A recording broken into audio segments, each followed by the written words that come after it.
I decided before I would go to the mineral show, I had a bit of time, so I decided to check out the Foodland occurrence. I've been here once before and had a little bit of luck. I only had a couple hours to collect, but I went back to a spot that I collected before where I found a couple quartz specimens, and it looks like somebody's been digging here.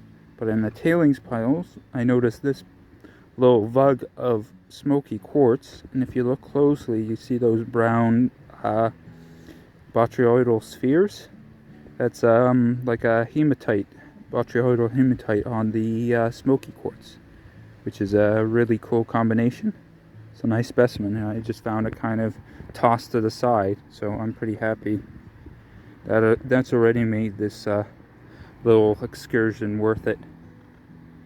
But I thought I'd show you guys because it is quite a nice little specimen. Good combination of minerals. I'm back in a spot I was here before. I didn't really get a lot of time to video because I was on a tight schedule. But today I had some time to come up to Bancroft and do some hounding. And I got more time to record, so I'm going to be recording this. Try to record as much of my progress as possible. So this place, you can, if you're lucky, you can find like quartz and hematite and like smoky quartz, and if you're really lucky, amethyst. But it's pretty picked over. I've just gotten lucky that first time I came here, I discovered this hole and I found a couple leftovers in the tailings pile that showed that there was quartz in this area. And then I came back again this year and I found some really nice plates of smoky quartz with hematite. Actually, I've been picking around some of the tailings piles and I found more of that stuff. Let's see if we can get a good example. This is a small one, but if you look closely, you can see those, you can see the quartz crystals, the nice shiny points, and then those big bubbly things, the botryoidal mineral, that's hematite. So I know there's more of that in that general vicinity. I kind of, the last time I was here, I kind of discovered the layer that it seems to be situated in. So I'm just going to keep expanding out and digging that layer, and hopefully I'll find more.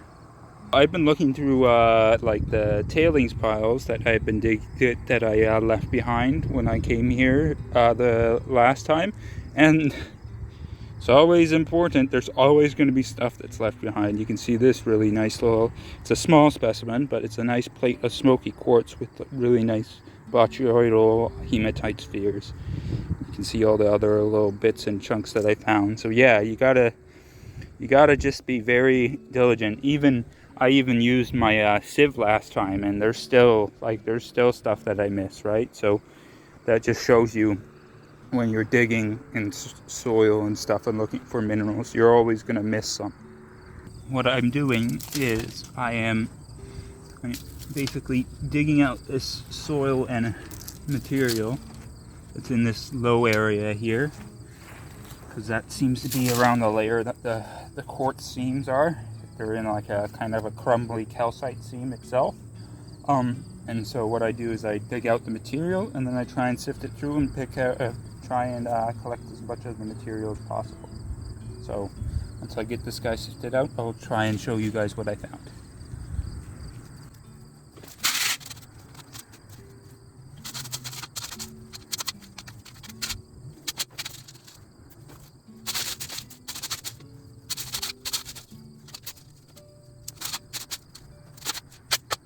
This is what I found in all my sieving. I did a couple sieves because the first one I did only had a couple small pieces, and then I started just kind of hand digging through here, and I found this guy. It's hard to tell because he's so dirty, but I hope you guys can see those quartz points and those spheres of hematite. But yeah, so the layer seems to be around in this level somewhere. I think I see another piece actually. Yeah, that's another piece of kind of druzy quartz with maybe, yeah, it looks like it has some hematite, or it used to have hematite and it's oxidized. But I'll keep you guys posted if I find anything amazing. I've continued to dig out the area, and I'm being met with some good success. I've got a couple larger plates of, or larger pieces, or pieces with larger quartz points. These two here. The first one's that one there is a smoky quartz plate, and then that one is just a little chunk of kind of like a lighter white quartz / lighter smoky quartz with some small hematite balls. A little update. Sorry if it's windy, but as you can see, I've been digging a lot more, and I've been finding a lot more. Got a nice mix of stuff. This one's cool. It's got some really nice hematite staining, but it looks like the staining is on the inside, so it's like nice red quartz. And then this one's cool. It's very dirty. Actually, here, let me clean this off. There we go. Look at that. Nice large druzy plate with a little bit of damage, but altogether a really nice piece. Hopefully, sorry, it's a bit sunny, so I can't see if this focuses properly. I'm going to be heading out soon, so I thought I'd quickly just show you guys all the stuff I did. So I dug around there on the top. I basically scraped along what seems to be like kind of the loose rock, and there seems to have been kind of like a very thin, crumbly calcite vein on top. And then I continued on this way, and I started digging up there. Now, some of this could have been tailings piles from there, but I've checked that hole before, and there's not a lot of calcite vein in there, unless the calcite vein was there originally, and whoever dug that hole has shoved everything to the sides. But the type of material I was digging out and how it was in the soil, it seemed like at least for sure here in this area, and a little bit up there was some kind of natural calcite vein just crumbling away in the actual soil. But that's all of the stuff I'm going to be taking home and cleaning up. Here are a couple of the larger pieces that I collected in my trips. This spot I actually collected from 3 times. One day, it was the day I was in Bancroft to check for to go to the Jamboree. I had some time in the morning to check the spot out, and that's when I found this guy along with a couple other pieces of smoky quartz with hematite spheres. And you can see this one has some of those spheres on there, the kind of metallic silvery stuff. And then, interestingly enough, this guy is not only just smoky quartz, but during the formation of the smoky quartz, there was some iron oxides that got in. So you can see that they're kind of like a dark chocolate brown instead of like the jet black that this piece is. Interesting fact about smoky quartz, the color comes from actually the natural irradiation in the environment as the quartz forms. And that's what gives it its smoky color. Now, lighter color means that there's lesser irradiation, and black means that there was more. Some of these pieces are really cool, and I'll show you a couple more that have kind of like iron oxides in the actual crystal, and it gives it some pretty interesting, unique color. Here are a couple more examples. Some of them, the iron staining actually gives it a lot more of a red color with the lighter smoky quartz and the white quartz. Once the smoky quartz gets darker, it kind of gives it more of a darker red to kind of like chocolatey brown color. And you can see that with these. Got some great color on them. This one's got some amazing reds.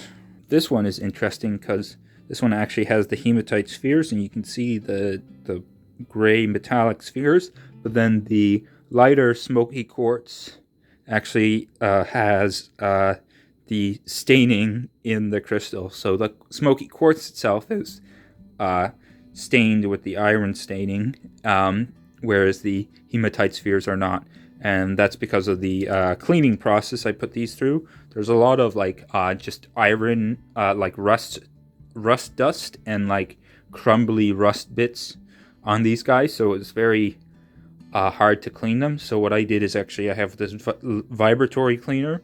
I put this, it puts the specimens in there, and then basically put just a tiny bit of iron out, and did like a day's worth of like probably 5 runs of vibrations, and that got them nice and cleaned without damaging the actual hematite. This is a handful of some of the best specimens that I collected. You can see just how shiny both the smoky quartz and the actual hematite is.